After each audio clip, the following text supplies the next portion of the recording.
But Crystal, for example, has a goal that they've claimed that they're going to try to get off local government aid in 3 to 5 years. I heard that 2 years ago. They are no closer to getting off local government aid than they were then. If they aren't going to reduce, like I said before, they're not going to reduce a service, they're not going to cut any employees or anything like that. How the heck are they going to make up that $1.5 million? What are they going to do?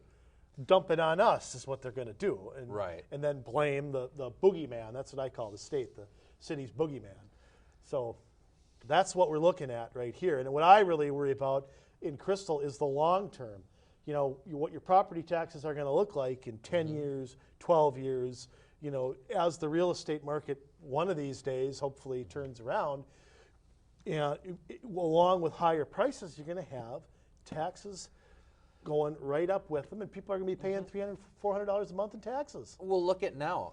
Between 2009 and 2010, the revenue that the city gained by property taxes went up 6%, from 45 to 51% of everything that they collect in revenues are from the property taxes. Well, I know the levy since 2005 has gone up about $2.5 million in Crystal alone.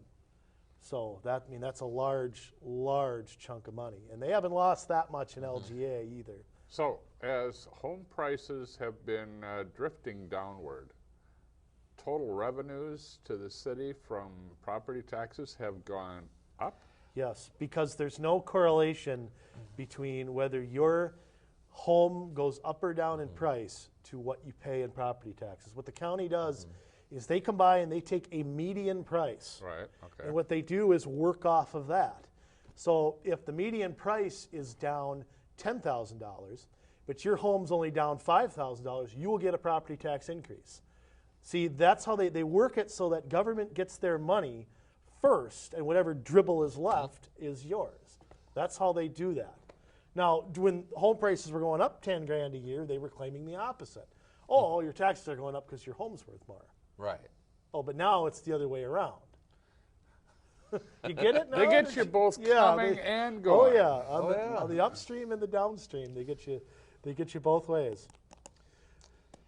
Yeah, but it's not just taxes. They're accumulating. Revenues are being gotten other ways. They made money on water of $275,000 last year. That's how much more they made than what they spent. Storm drainage, they made $275,000. So they're operating it at a net profit. Yes. If you want to look at it like that. Yeah. So where's that money going? Is that just going to the general goes fund? back into the funds for those things, and I don't know if that's then. It's separate from the street reconstruction fund, so I would assume that it's not being used for that, but they don't say. Huh. So then why don't they lower the price for, if they're running a surplus, why don't they cut what it costs then? Right, right. Lower the price for water, lower the price for to the homeowner. That would seem to make sense because they should be. I'm tired of 3-minute showers. Yeah, they should be at best breaking even. Well, I think they're using a lot of this to acquire land too. They've got 1.4 million in land that they're holding for resale. That's land that comes off of the taxpayer rolls. It's being sold for a loss, and they're paying for the demolition. So when they buy it from a quote bank in foreclosure, the bank is paying the property taxes up till that point. So who is paying the property taxes to the county and the school district when the city owns it? That's a good question. Us, the residents of Crystal, probably? Maybe, we are. I think because somebody's got to pay it. Yeah, they're not going to say, oh, hey, City of Crystal, don't worry about it. Don't worry about paying the school district. Yeah.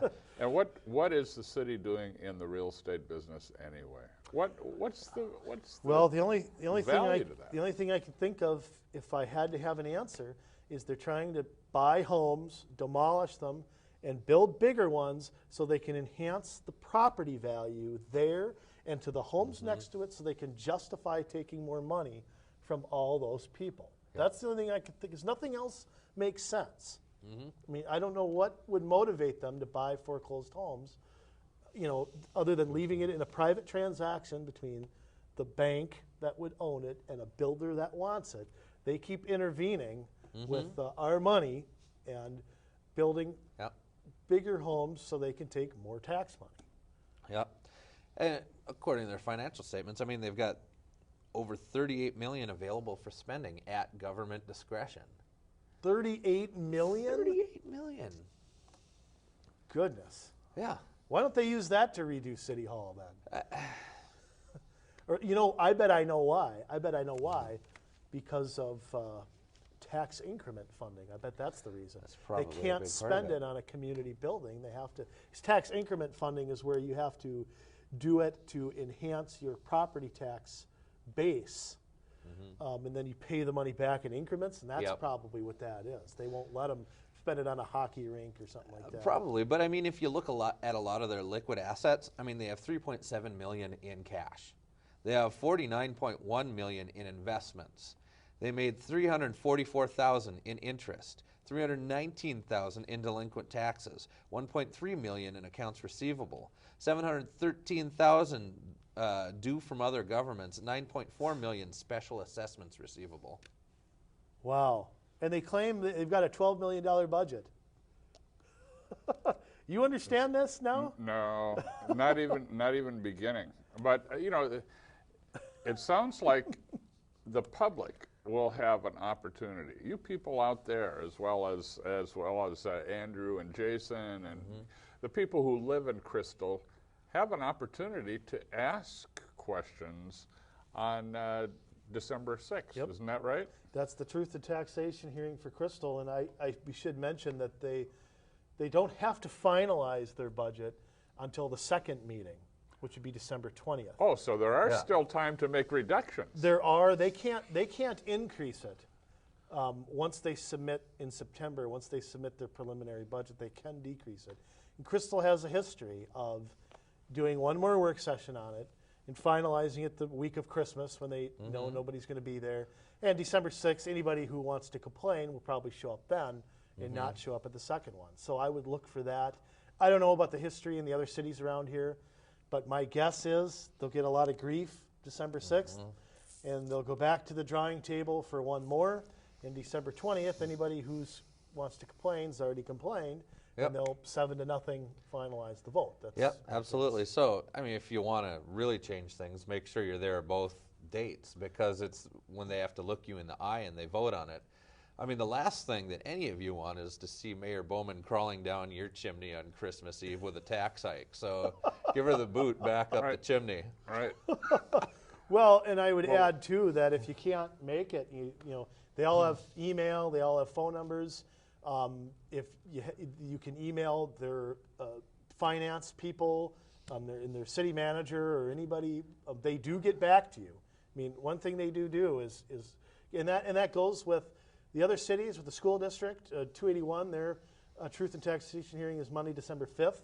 So that's a big week, and usually the school district one's usually pretty packed, but you can't speak at it.